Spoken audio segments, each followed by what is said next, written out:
Welcome to the only place where real, raw, and vulnerable conversations happen with IFBB Bikini Pros to give you an inside look at their struggles, strategies, mindset, passions, and all of life beyond the stage. This podcast is made to inspire, motivate, and remind competitors and the average gym goer that even the most extreme lifestyles and elite athletes have their ups and downs. Thank you so much for tuning in today. I'm your host, Celeste Rains-Turk, and now it's time for the Confessions of a Bikini Pro podcast.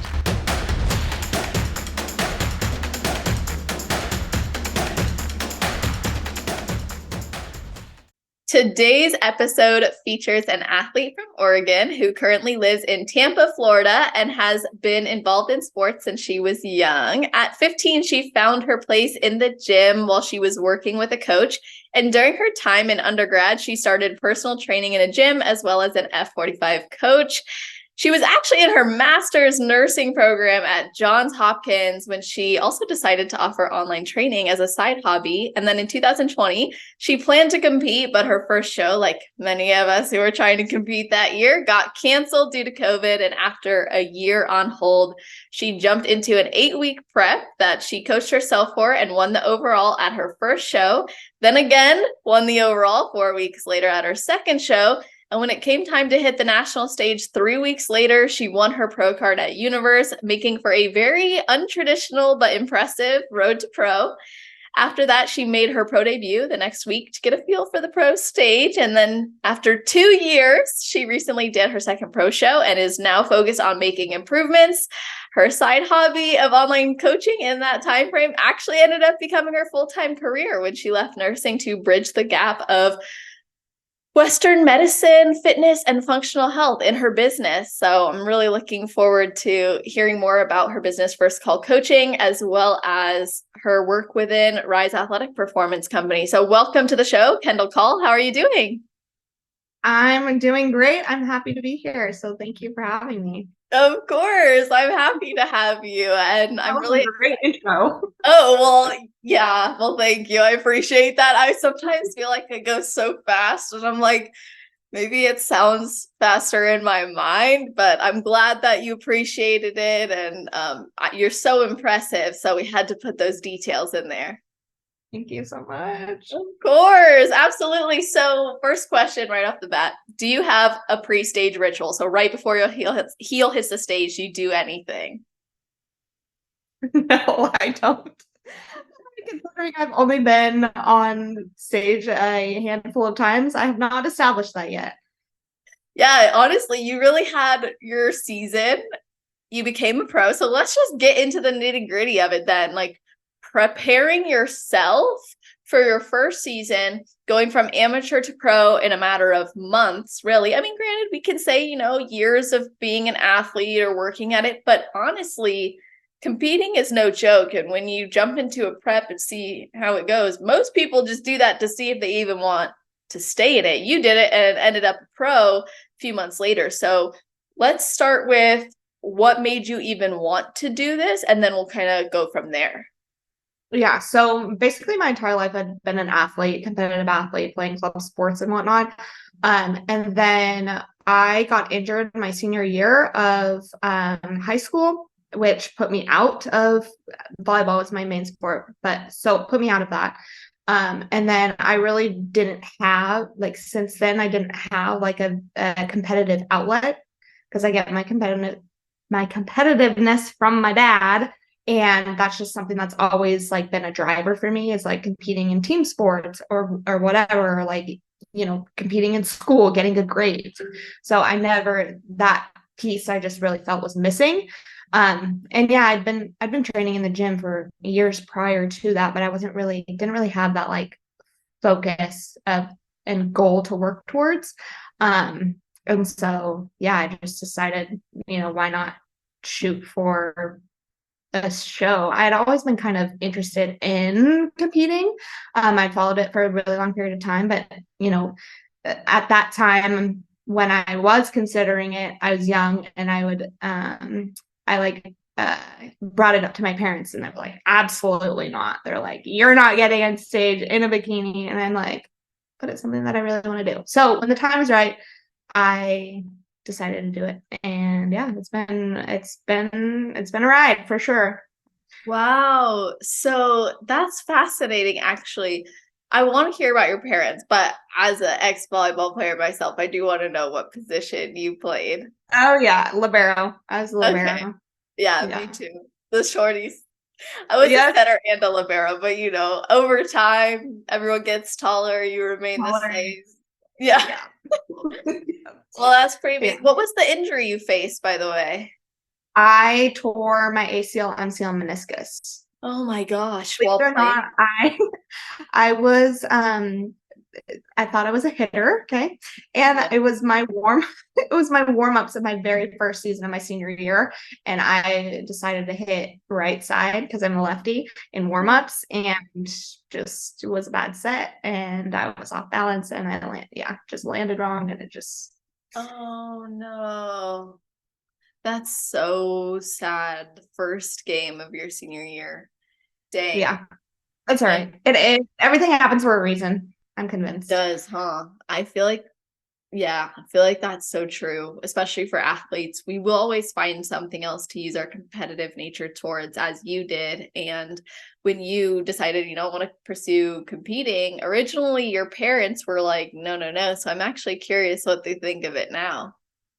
So they, up until the point of my first show, I convinced them to come to my first show. Up until that point, they were like very hesitant about it because the perception from their eyes is bodybuilders, steroids, like people dropping over dead type of thing, like not healthy, whatever. Which someone from the outside, that's a very common like misconception, right? So until I got them to come to my first show, they were hesitant. But then after, seeing me compete the first time, my mom, when she saw me afterwards, she started crying. And then my dad was like, I'm so proud of you. And that was a really cool moment for me to experience with them because they, seeing me on stage after seeing all the hard work that it takes to be on stage, like I think they finally understood. And yeah, and we're appreciative that I was as adamant um towards them coming to my show as I was, because their support means the world to me. And so I just wanted to share with them, how much I enjoyed the process and like how much I love what I was doing. That's so cool. I think the best part about that was that you were enjoying the process even before you knew what it would be like to be on stage. And then they got to witness that first time on stage and you taking such a big win and seeing that gratification. I'm like, but now it's sounding not right in my head.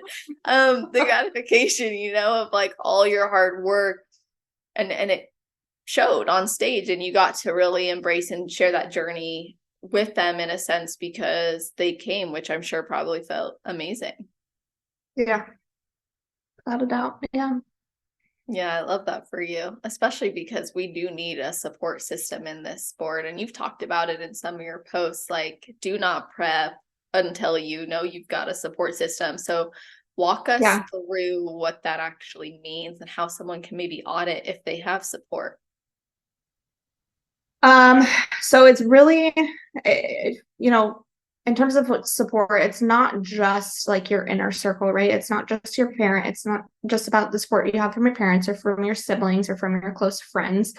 But also like if you need to be able to prepare for any like outside objections, meaning like any person that you are going to potentially come into contact with, whether you are out with your friends at like events during prep or whatnot, just being prepared for objections that are going to come your way from people who don't understand the process or understand what that looks like, why you're doing it. Because a lot of times people ask the question, well, why? Like, why are you doing that?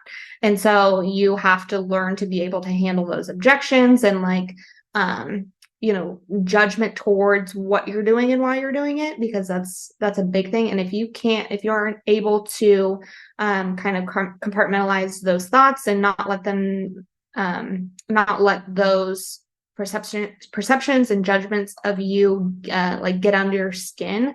That's going to go a really long way, because taking those things personally can really create a negative just like mindset around prep in general, and it doesn't feel very good. So you have to be able to learn to just brush it off. And then I don't know if that answers your question or not. No, it totally does. I love how you said to proactively prepare. Like, think about all the people who might need to know what this really means to you, and also prepare to have those conversations.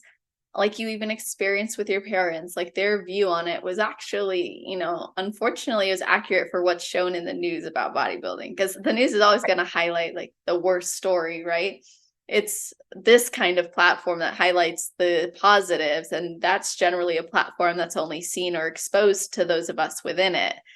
But you're not going to see this, on the news, like, oh my gosh, competitor proves to her parents it's not, so because they want to make it seem, dramatic. So it makes sense, sometimes we have to prepare for the types of reactions we might get, knowing maybe the perception that's out there. Yeah, and it speaks to your own personal strength, right? If you're able to kind of just brush it off, you know, yeah. So when you decided, okay, I'm going to do this, I'm going to channel my competitive nature and competitive energy here, you went into it really coaching yourself and applying knowledge from others. And you had another eye on you, helping you through this process, who wasn't really involved in the industry. But how did you actually apply the knowledge gained? Because there's so much noise in the industry. So how did you know, okay, yeah, this is actually the strategy I'm going to take? I didn't. I really didn't know. I was just shooting in the dark, like with like my protocol. Like I would bounce off ideas off of a good friend who I developed a relationship with. He was my athletic performance coach from when I was competing in volleyball and whatnot. So we were kind of going back and forth about what should we do this week? Like we really did not know what the heck we were doing. And my source of information, outside of like knowing training and like just having a general understanding of training and nutrition and like things of that, like on the strength, on the performance side of it, in term when it came to like peaking for a show or like whatnot, like we had to do our own research, and like YouTube was my best friend when it came to that, just like getting a whole bunch of different like opinions and watching other people's preps and what their peak weeks look like and like different types of peaking you can have and whatnot. And just like we really just were like, okay, let's try this and see if it works. And it is funny because going through it, not knowing even what we were doing, really, like we had a general sense, but like there was no like structure. And like it's funny because now that I look back on it, I was like, I don't know, like we were just going along with what we thought was right. Like I didn't know anything about like how to tell if like you were spilling over or like if you were full or things of that nature, all the stuff that goes into a peak week. And so we're just like, yeah, let's increase carbs today. So like, I don't know, it's just silly thinking back on it, and just really just like the question comes up of like, how was I able to accomplish all that I accomplished with the little knowledge that I had about competing? So I don't know.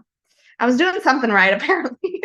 Oh yeah, you definitely did. I mean, first season, freaking crushing it right out the gate. You didn't even know if you were doing it properly, but you looked the part, you posed the part as well, and you've made it really clear actually how pivotal you felt posing was in your success. And you had mentioned in a post too that you believe if your posing was not where it needed to be or where it was, then your physique wouldn't have necessarily stood up against the others. So what did you do as a first-time competitor to improve and fine-tune your posing?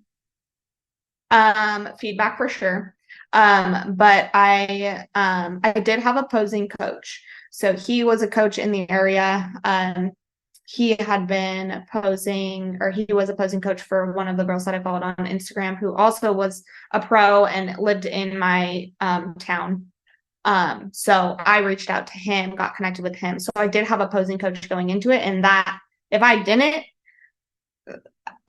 I know for a fact that I would not have placed as well as I did, because if you look, I mean, this goes for everyone, right? If you look at your first time pictures ever posing compared to like where you are now, it's quite comical, but it makes you appreciate like the process, right? So yeah, just getting feedback, hiring a posing coach, and just really taking that feedback and putting it into action, to, highlight the best parts of your physique that you can. I actually find it really fascinating that you hired a posing coach, but you decided to kind of take more of an untraditional route and coach yourself with someone who didn't have experience in it. So were you going into this season like, I just want to see if I like it, or were you going into it like, I know what the IFBB Pro League is and I know I want to be a part of it? A little bit of both. At first, before I hired a coach, or excuse me, before I hired a posing coach, it was more just to like do it because I'd always been interested in it and I wanted something to work towards. And then once I hired a posing coach, he kind of instilled okay, like, you have great shape, you have good potential, like, I know you can take this far. So that kind of gave me the confidence to keep going. And then once I did get my first feedback from the judges at the first show, I was like, okay, maybe this is something that can actually take off. So, and then I just kept going. And I am competitive. So I think that also, winning my first show, I'm like, okay, let's do this. Yeah, well, I think too, when you do have a win like that, it almost feeds the fire a bit more, where you go from, is this for me, to, well, I liked the process and I won, so it must be for me. And you got great feedback. So it's kind of like, okay, well, what else can I accomplish? Yeah. And prior to that season, you had plans to compete, but you didn't get to do that because the shows were canceled. So what were you focused on between 2020 and 2021? Oh gosh. I don't even think I don't really think I had a goal to work to like progress towards in terms of like training for anything, because I don't think I knew enough about bikini, the division and everything, to even like know what to prioritize in terms of my training. And I throughout my because so for that first show in 2020 that got canceled, I was about 4 weeks into it, and I hadn't changed any of my training, like my split or anything, from when I first started even bodybuilding or training in general, right? So I didn't change anything about the process that I went through in terms of training. So then after the show got canceled, I just kind of continued with it, and I didn't really transition to like a more bodybuilding style of training, if that makes sense, because I'd been training for like strength and performance before. So yeah, I didn't really have like a specific target of when my next attempt at a show would be. So I didn't really, yeah, there wasn't anything there that I was like really focused on, like shoulders or glutes or whatever. I mean, everyone wants big glutes, so obviously that was going to be a program, but Oh man, that's funny. Yeah, I mean, it seems like it was just kind of like a pause button, like pause on the goal, but continue with what you were already doing. So let's actually reflect further on that. How is your current approach with a coach now different than the approach you took on your own? Well, different training split for sure. More bodybuilder style training. Before I was doing like a lot of compound movements. Compound movements are my favorite. I like deadlifts and like power cleans and like all that stuff. Oh, And now wow. Power moves too. so when I hired Cash, he was like, no, like none of that, no more of that. So that has changed. And then just one of the reasons why I hired one, a coach, but two, Cash in the first place is because I wanted that accountability. I was finding myself having a hard time of keeping myself accountable. And I didn't want to be the one to tell myself what to do anymore. Like I wanted someone to oversee that and tell me what to do, because I still very much have that athletic mindset of like, I want to be told what to do, when to do it, and like I will execute it type of thing. So yeah.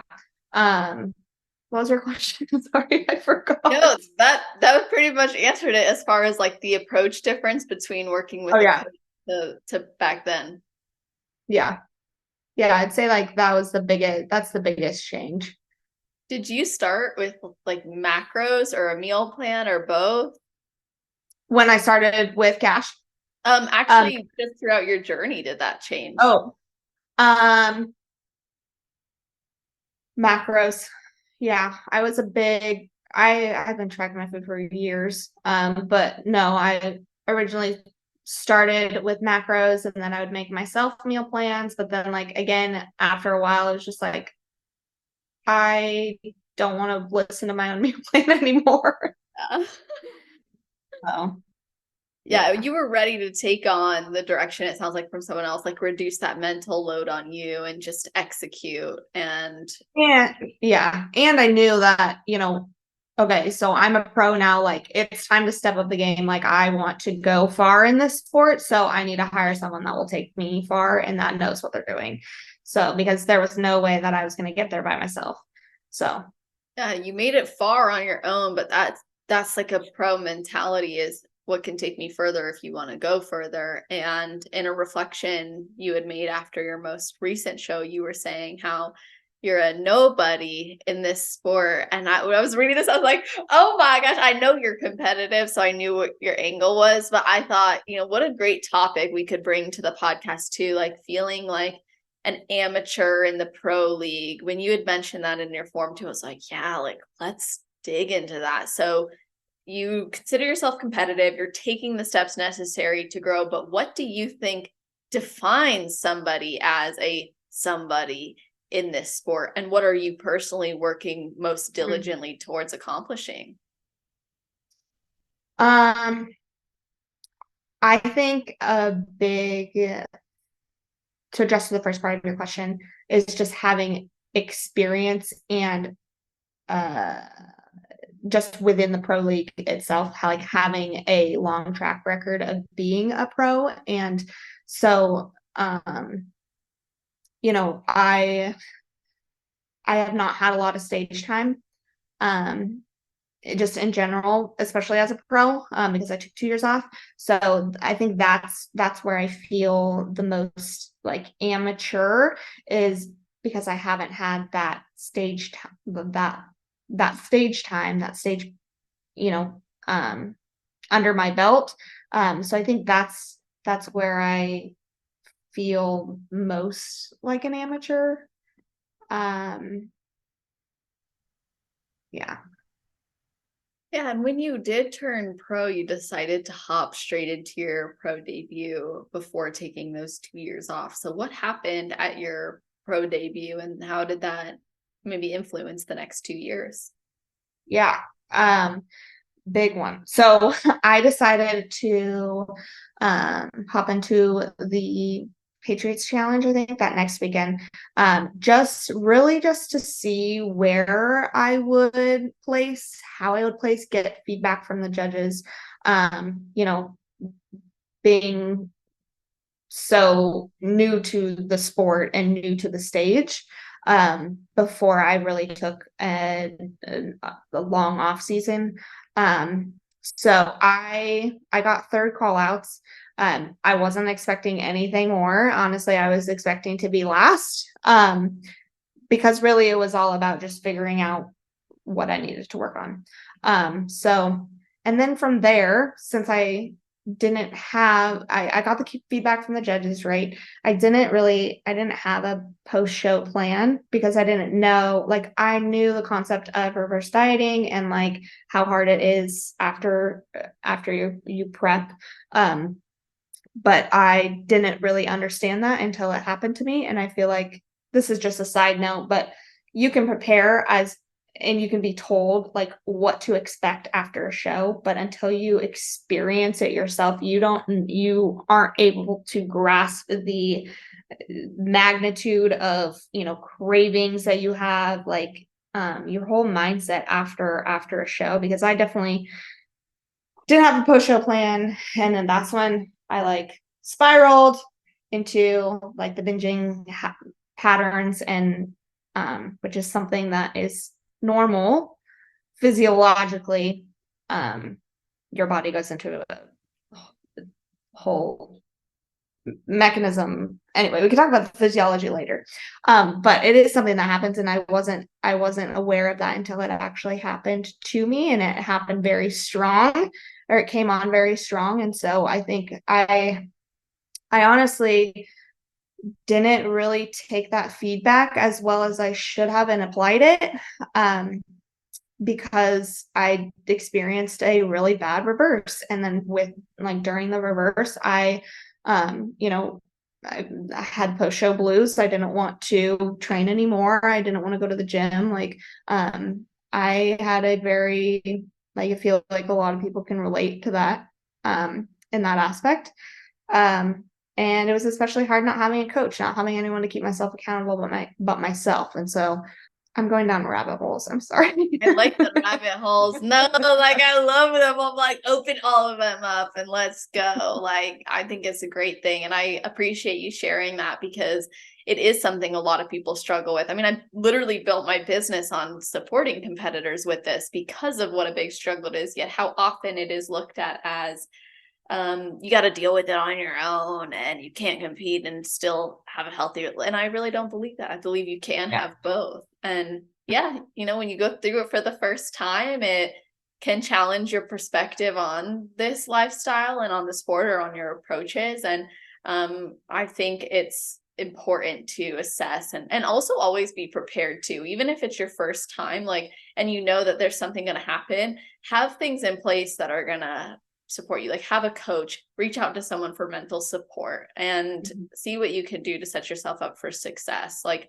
I'm going to do a shameless plug here, but if you guys are like, I kind of want to have some mental support too, but don't want to go straight into hiring Celeste on a one-on-one basis, I have an on-demand platform. It's literally $9.99 a month, and you get access to all our monthly group calls in addition to the hundreds of resources. So I just wanted to throw that out there as an option for you guys looking for something just to kind of be extra boost after from a mental side. But I actually do want to dive into the physiological side from your perspective as a coach, and as a nurse. So talk to us about what happens physiologically post-competition and how someone can prepare for that as well as work to support themselves through it. So physiologically, your body has a natural response to periods of time where you are in a chronic energy deficit, calorie deficit, whatever, you've lost a significant amount of body fat. And depending on the intensity of your prep and the duration of your prep, usually we prefer longer preps. Why? Because it preserves more muscle.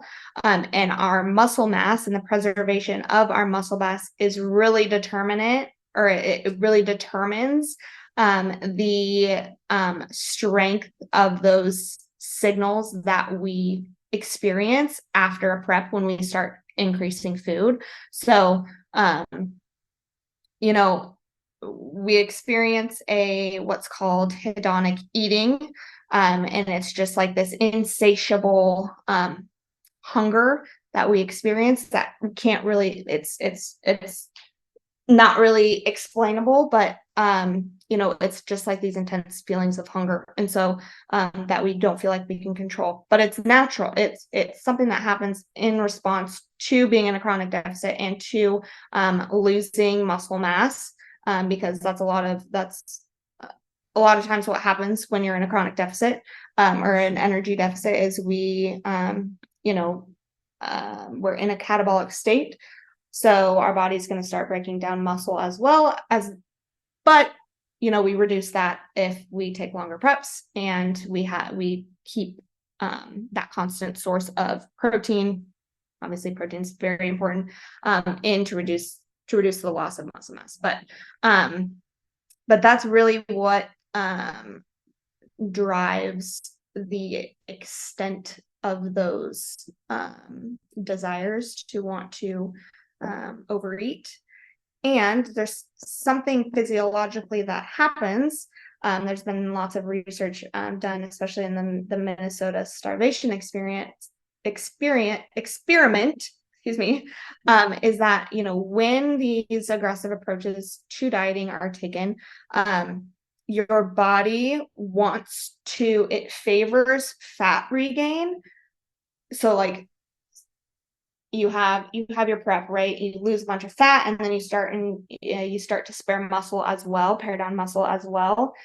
Your body, in order to restore that muscle mass, it wants to restore all of the body fat that you lost before starting to rebuild that muscle again, which is like, this is actually a new thing that I just found out throughout my research, but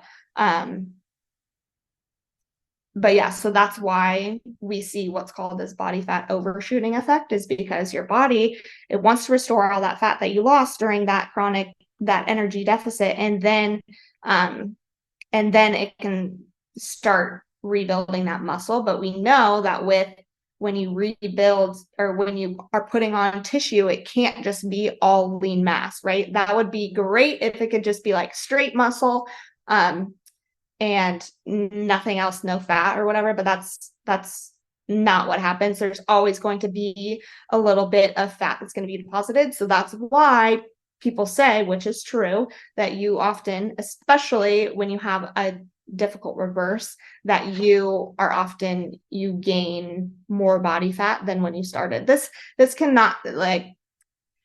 have to be with just competitors, right? Like for anybody who like crash diets or experiences yo-yo dieting or whatnot, that's physiologically what happens. So we have to keep that in mind. That's, knowing that has changed my perspective on reverse dieting completely, right? Because it's something that happens. Now we can minimize that, right, by reversing properly and sticking to those macros, but it happens when you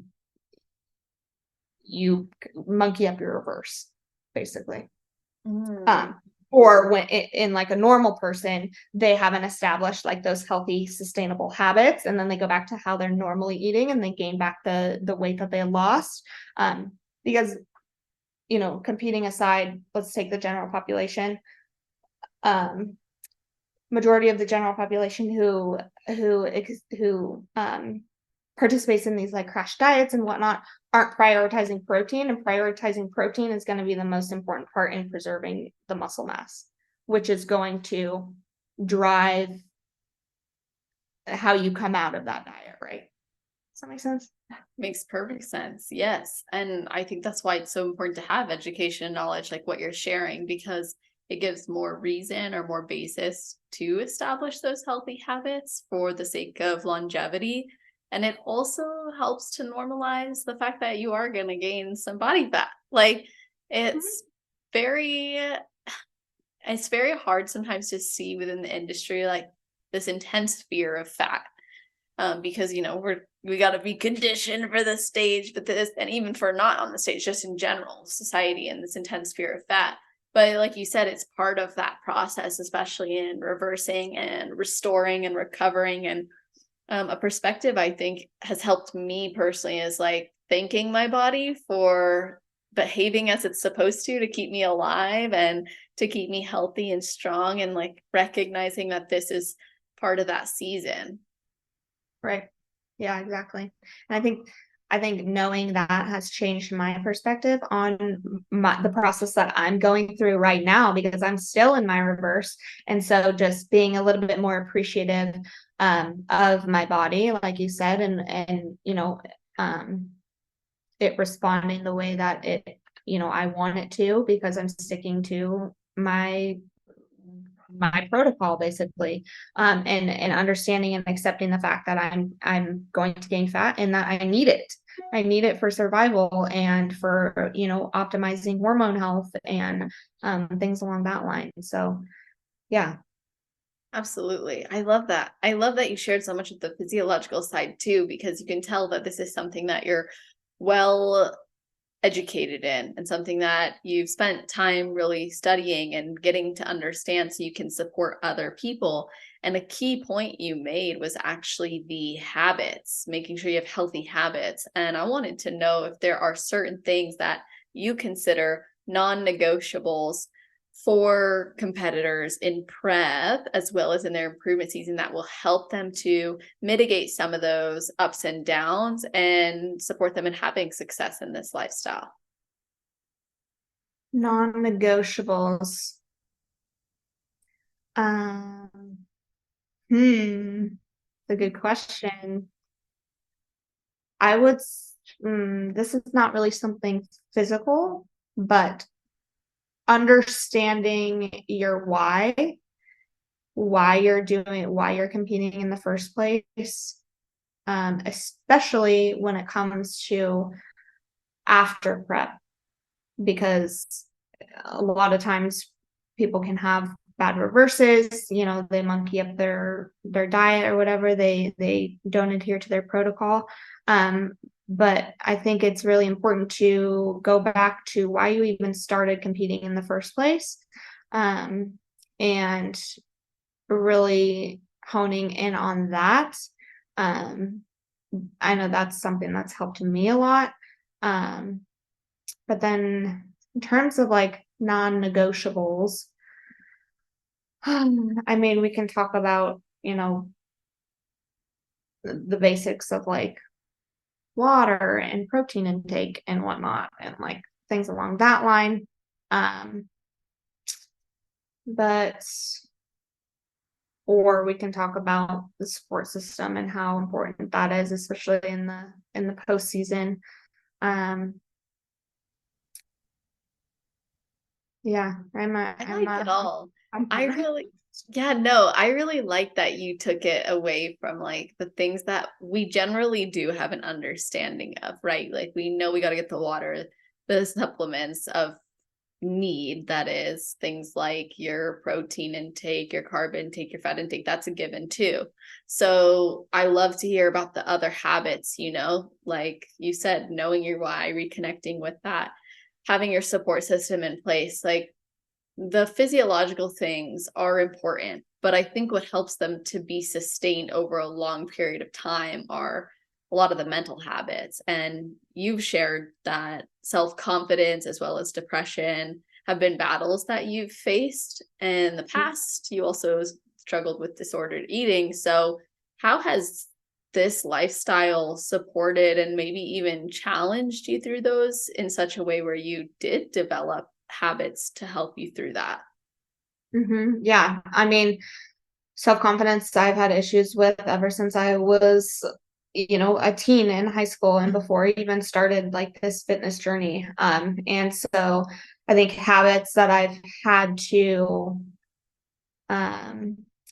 develop, especially, going through periods where you see so many changes within your body, whether that's dieting down for a prep or coming out of it and seeing your body fat levels increase and your lines go away. Like there has to be this constant positive communication with yourself, and awareness, with the thoughts that go on in your head.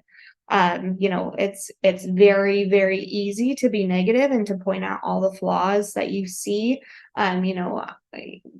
during a prep and after a prep. Like I'm not lean enough, like my glutes aren't as big as they should be, whatever. And then coming out of prep, it's like, oh my gosh, like I don't like the way I look, my lines are going away, like I just want to be stage lean. Like, I don't feel good about myself. Like, XYZ is not going to like me anymore because I'm not stage lean. Just like whatever those negative thoughts are that goes on in your head, they've gone on in my head. We've all had experiences with them, but just the first step is becoming aware of those thoughts and stopping them in their tracks. And that's not an easy thing to do. You can be aware of them, but then actually like making conscious effort to stop them in their tracks and reframe your mindset, shift those thoughts to how can I make this, more positive, showing your body grace, showing yourself grace, being kind to yourself. It's hard. It's a lot easier to be a bitch to yourself, and it's a lot harder to, point out the good things that you're doing, the good things that your body is doing for you. So yeah, that it's a daily practice, for me, especially like, I have become a lot more aware of my thoughts, because I've been practicing, and it shifts your whole perspective on your daily life, like how you feel in general, when you practice positive thinking and positive self-affirmations, and it's a lot easier said than done. I will say that. So yeah. I appreciate you saying that, because it is a lot easier said than done. Otherwise, it's like when we're actually applying it, it is a conscious effort every single day. Because if we want to change our normal thought process, like what's our running baseline or what's the common thing that we think, it takes effort because it's pretty automatic as it stands. So when it comes up and we decide to change it, we only really create a small divot to that pathway. It takes many times of cutting that pathway off to actually change the direction of which it goes. And sometimes it is enough to just start by stopping the thought, but then the next level to that is then challenging the thought and transforming the thought. And like you said, practicing those affirmations or practicing thinking in a different way or changing your perspective. But when it's been reinforced over and over again for years or decades, right, it's difficult to just all of a sudden turn that neural pathway another way. Yeah, absolutely. And I just had a thought and and another habit that's really helped me in that is practicing daily gratitude. Like I often, think about all the things that, could be going right, or like they're not going, or the things that aren't going right, or like, all the stressors that I have. But, I wake up every morning and I verbalize 3 things that I'm grateful for every day on my walk in the morning. And that in and of itself has shifted my perspective of a lot of things. And it really does set me up for a day where my mindset is a bit more positive. And it's not like dramatically different by any means, but just starting with that, I have noticed throughout the day that I do have a bit more of a positive mindset, and like I'm able to stop those negative thoughts in my head easier and redirect them. Yeah, I think it speaks to like having something in our life to look forward to. It increases our happiness, having less things to compare or options for. Like we always think our life could be better if it was like this or like that, and that generally decreases satisfaction. So it's really awesome that you've found that in practicing gratitude, you've actually relieved a lot of that stress or anxiety or depressive type feelings that can come from always wondering what could be better or wanting more, which when you're competitive and you're a high achiever, like that is the running thought process usually is, how can I be better? Yeah. So, I got to ask actually, how you have maybe been focusing your energy and effort since your most recent show, because you did one show this year, right? Just okay. And then you decided, I'm going to step away and improve. So what are some of the things that you're focusing on to get your health markers where you want them to be and to get your body where you want it to be? Yeah, so not by choice. I did not want to stop competing this season by choice, but making sure that I'm optimizing my health is one of my main priorities, as well as my coaches. So, you know, after getting some not so good blood work back, I was like, this needs to be a priority.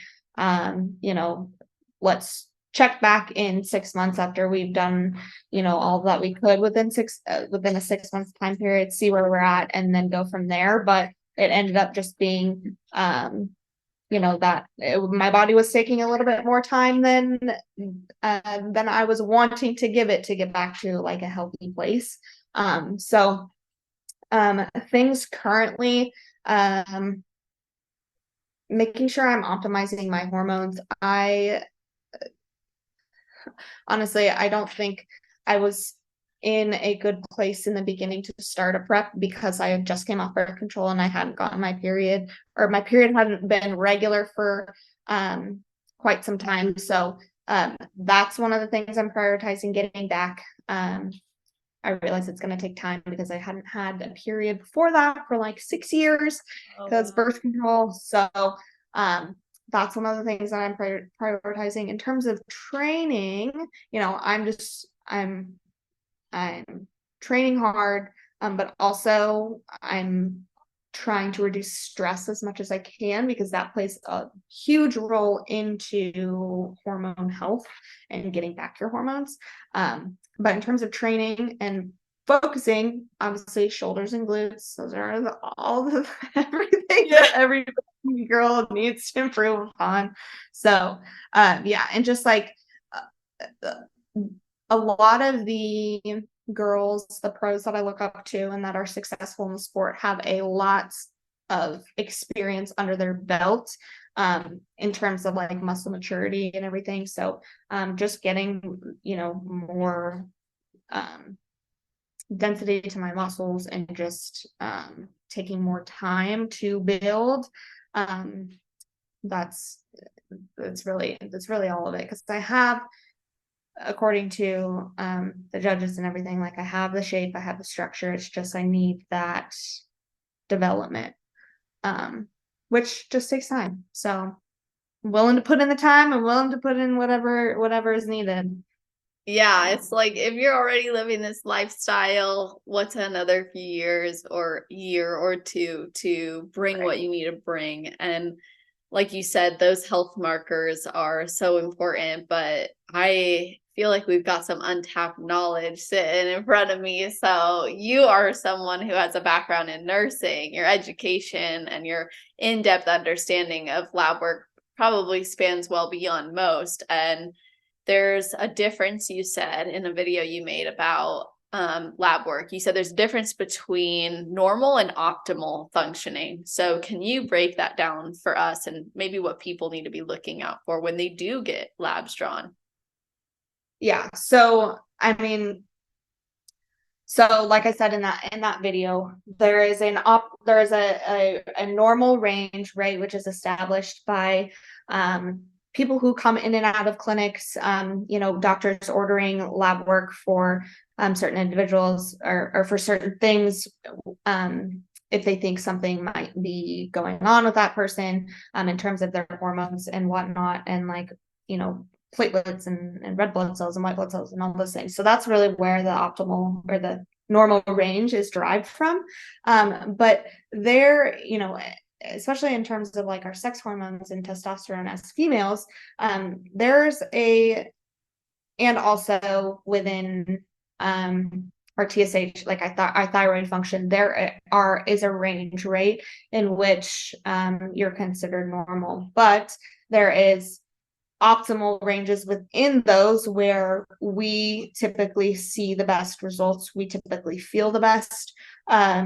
and each person is different. Each person is going to,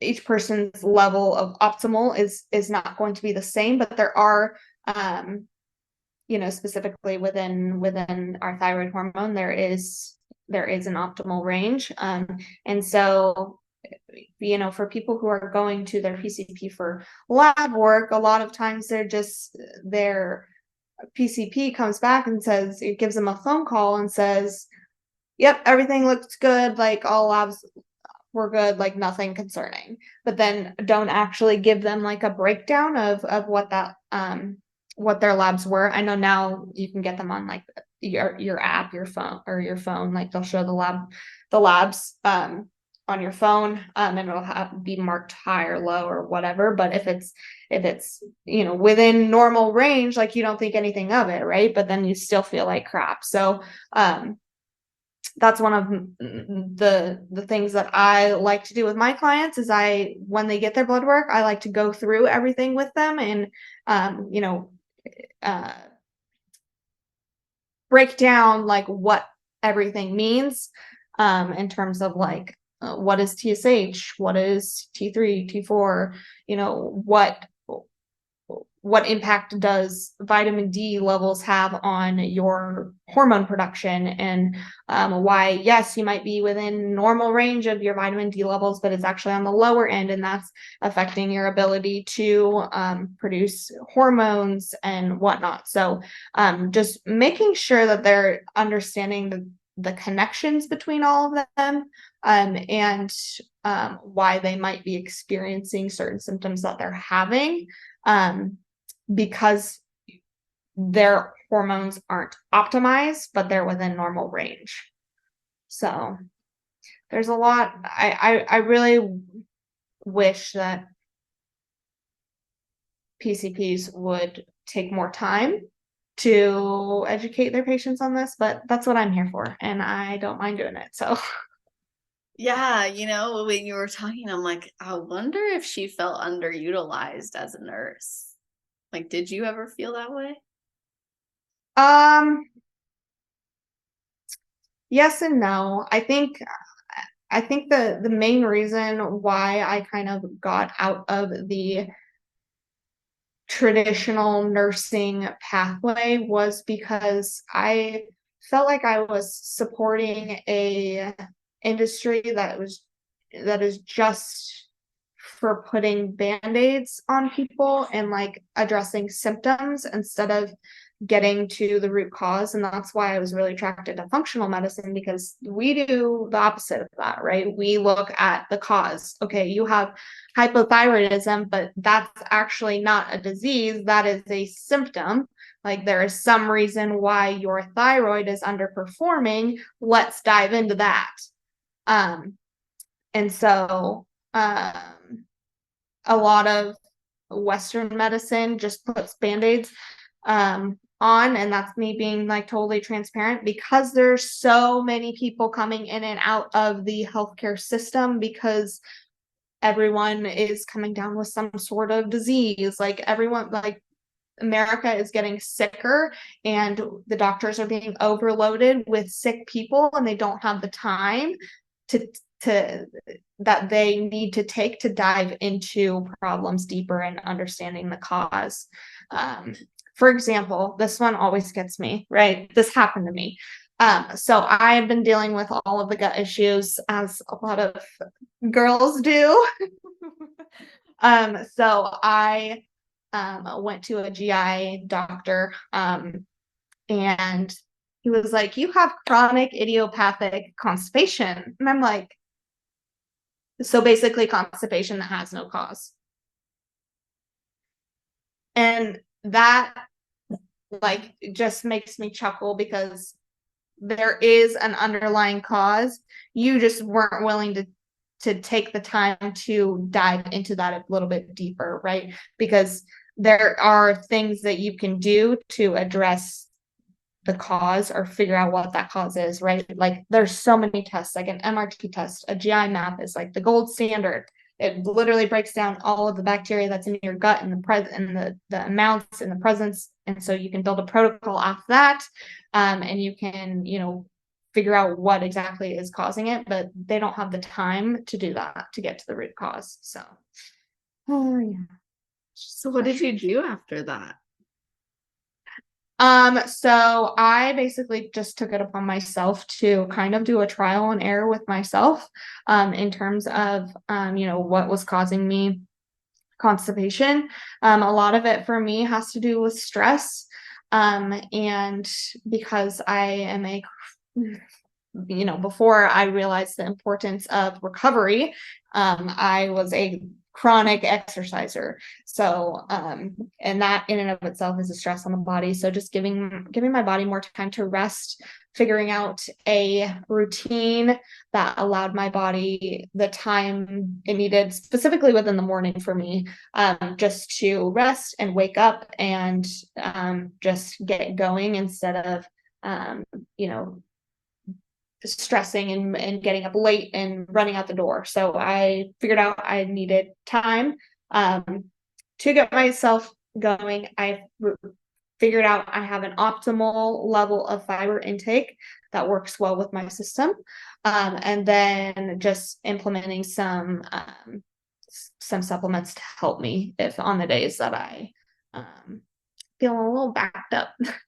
Yeah, I love that you took it into your own hands because you were clearly not given the time and energy needed to figure that out. So you did it yourself, but it is unfortunate, like you said, that America is getting sicker, and it's unfortunate that the healthcare system, as you said, is overloaded, so they can't focus on helping people really go deeper. So when you look back on your own journey, you had different times where someone probably could have stepped in and supported you. And thankfully, you had your own knowledge. You also mentioned earlier birth control, and I think that would be an interesting subject to dive further into. So if you're willing to share what led you to come off of it and how you've been dealing with the come off of it, that would be awesome.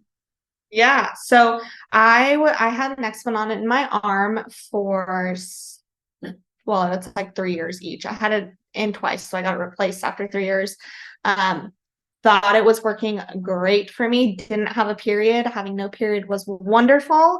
Didn't have like any spotting, any associated symptoms or whatnot. And so, but then as I went through nursing school and was doing my own research into hormone health and whatnot, I realized that, exogenous hormones are not good for the female body, and it has its consequences in the long term. So I was like, it's probably best I get off of this. I would, there's a lot of benefit to having a period and letting your body naturally, the uterine lining to shed and all that good stuff. So I was like, time for me to come off of it. Like, I'm not in a committed relationship. I don't need birth control. So I just, I came off of it.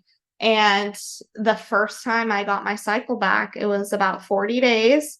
And those feelings were intense. I was like, I have never felt like, or I haven't felt like this in 6 years. Like, I don't know what's going on. Like, I would cry at random times. Anyway, so it was pretty intense. And then, after, I did have a harder time getting it regulated. In fact, it regulated at like every 40 days or so. And then I started prep. And then once I started prep, it like completely went away. So that is something I am still, coming out of prep as I get my body fat back up. I can definitely tell that my hormones are firing again because I am having all the signs and symptoms, but it still hasn't fully come back yet. So we're just waiting for that. But yeah, I mean, different people can experience different things when coming off birth control. Some people can, have really, really intense mood swings, and like, it really just depends on the person. No two people are the same when it comes to what they will experience, but yeah, my hormones have definitely taken a little bit longer to come back, I think, just because of how long I was on the birth control for. And, having that constant source of exogenous hormone, your body forgets that it can produce its own. So yeah, just working through that. What are some of the benefits of having your period? Oh my gosh. Well, just for fertility in general, you know, ovulation, things of that sort. You know, I mean, really it comes down to you having healthy periods. It's gonna improve a lot of things in your life. It's gonna improve your moods, your libido, your ability to become pregnant, to have a healthy pregnancy as well. Um, but yeah, women were designed naturally to have a period. And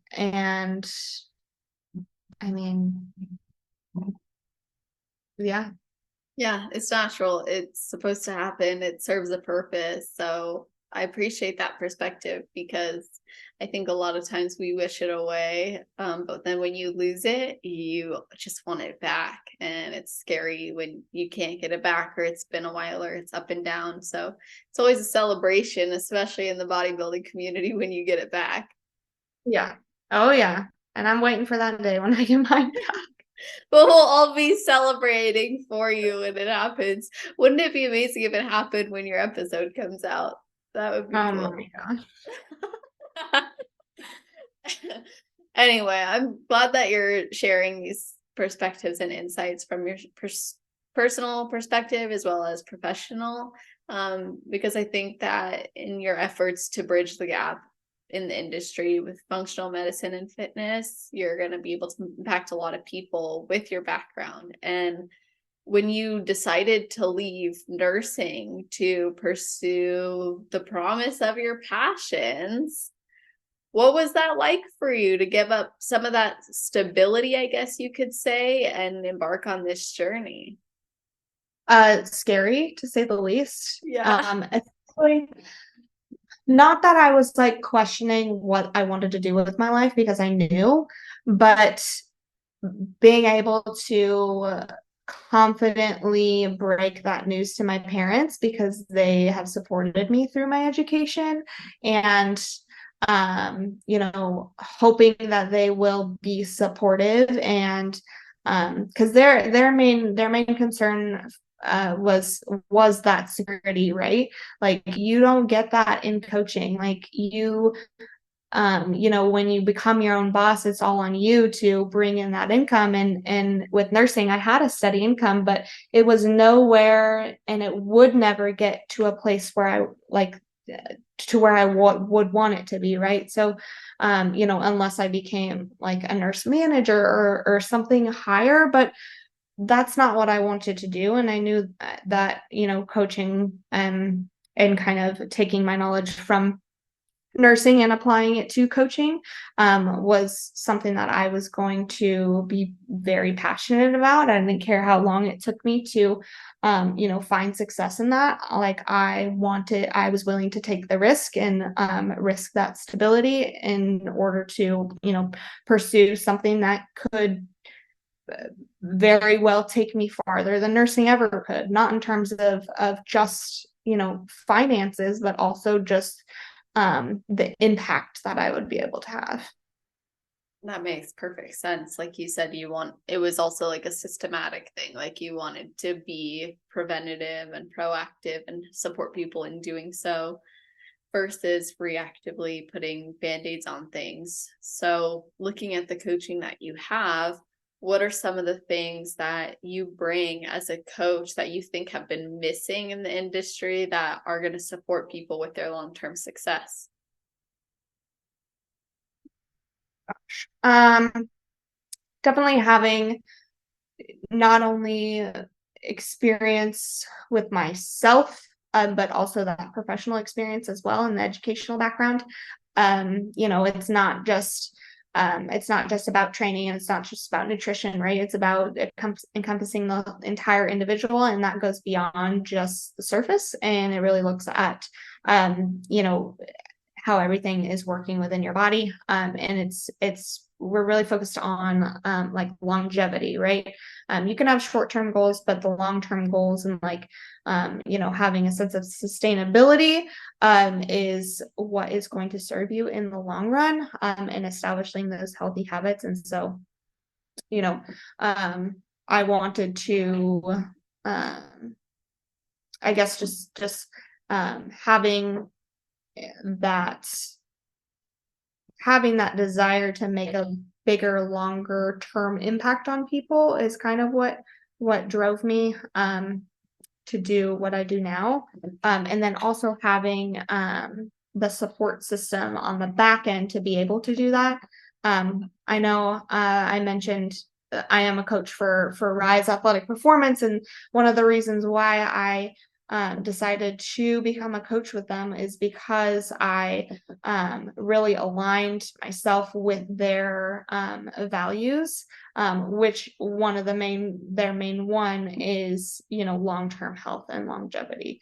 And so, because you have this life for as long as you have it, and we obviously want to maximize that however long you have, and we do that through making sure that your body is functioning optimally and all the good things. Is Rise a coaching company specifically, or they have other things too?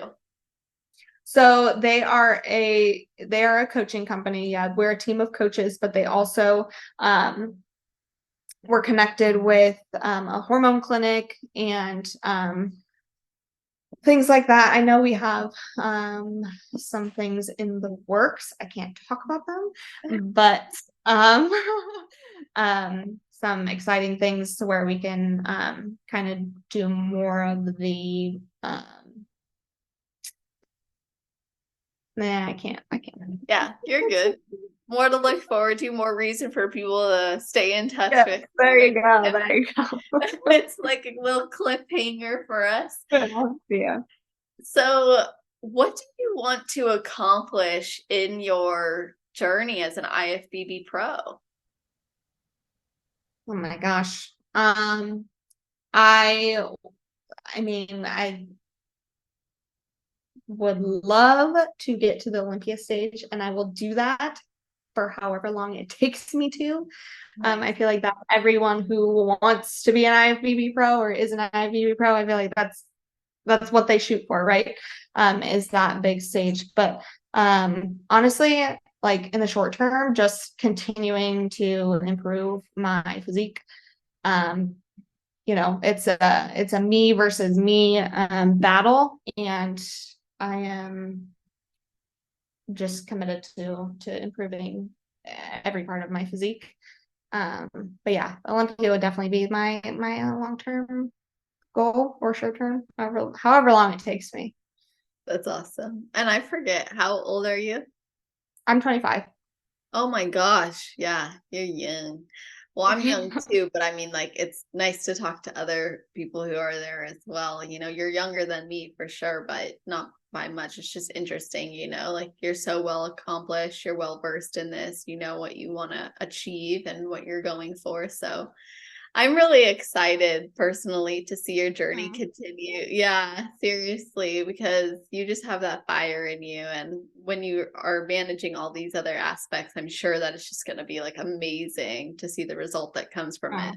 Okay, so last thing I want to hear before we get how people can connect and work with you is, what is your best advice for someone who has never competed before but wants to? And then your best advice for someone on their road to pro? Okay, so first one, never competed before but wants to. So I could say the usual is like get a coach, which is important. I wish I had a coach my first time. Practice your posing starting early. And make sure to have a good relationship, not only with yourself and how you look, but with food. Those are like the general like 3 things, but I kind of touched on it earlier. Remember your why, especially after the season when things are hard, and you may experience that like post-show blue. And you just have to remind yourself why you started in the first place. And we did touch on it at the very beginning, but ensure you have a good support system, not just your immediate family, not just your friends, but anyone you surround yourself with. They're going to, people who aren't in the space aren't going to understand. And you just have to realize that and be strong. And again, remember your why. Also, too, if your why, I would advise you not to compete if your why is because you don't like the way you look and you want to be stage lean. Why? Because one, being stage lean is not sustainable, right? It's not, the sport in general, while there are healthy ways to go about it, it's not sustainable. And not being proud of the way you look, or doing a show because you want to be skinnier or leaner, that's just going to create negative relationships around food, negative relationships around exercise, and continue to further contribute to your negative relationship you have with yourself, especially after when you get that level of stage lean, and then you gain back your back body fat and you lose your lines and whatnot. So that would be my tips for first time competitors, among others. But and then for road to pro, just keep working at it. I mean, I feel like I can't really say anything because my road to pro was very short and not very common. But just keep working at it. I also will appreciate the fact that I had been training for years leading up to it. So it was like I was preparing without preparing, if that makes sense. So keep going after it. Everyone starts somewhere, right? Appreciate the journey, remember your why, and just keep working at it. And make sure you have the right people in your corner. Love that.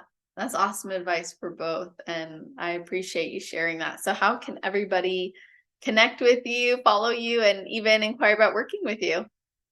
Yeah, so I have an Instagram. It's Kendall.IFBB Pro. I have an application for coaching in there.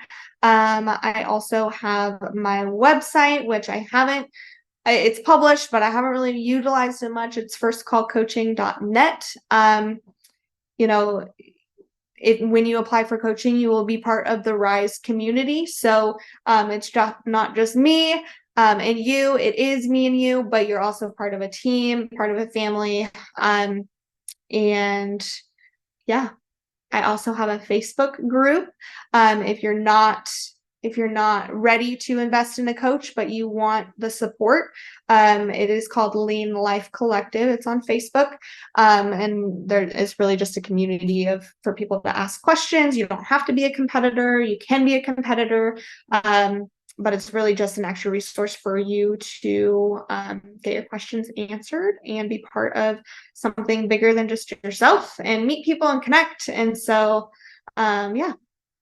Awesome. So for all of those links, you guys want to put that in the show notes page. That's on celestial.fit/podcast. You can scroll down to the category section, which is alphabetized. Find Kendall's name there, or you can find it at the top of the page if you're listening first thing on the Friday it's released. And if you guys haven't been made aware yet, if you're not listening or watching these on YouTube, most of these podcasts are going out on YouTube now. So make sure you subscribe at celestial_fit. But regardless, if you want not just to connect with Kendall and myself, but also to see all the notes and share this with your friends, there is a full summary of the episode there in paragraph form, as well as a bulleted list of the topics we covered. and episode timestamps, so you can go back and re-listen to your favorite parts or share them with other people. So that's always appreciated. Tag us as you listen or after you listen. It always means a lot. Let us know what you thought, and feel free, to DM us and let us know how much you appreciated it or things that you learned, because it goes a long way, not just for me and the podcast, but for the athletes too. Like, I know how much it means to them. So thank you guys for listening. And Kendall, thanks for joining me. Thank you for having me. Of course. Well, I hope you all have an amazing rest of your day, night, or morning, wherever you are in the world while you're listening to this episode. Just make it awesome.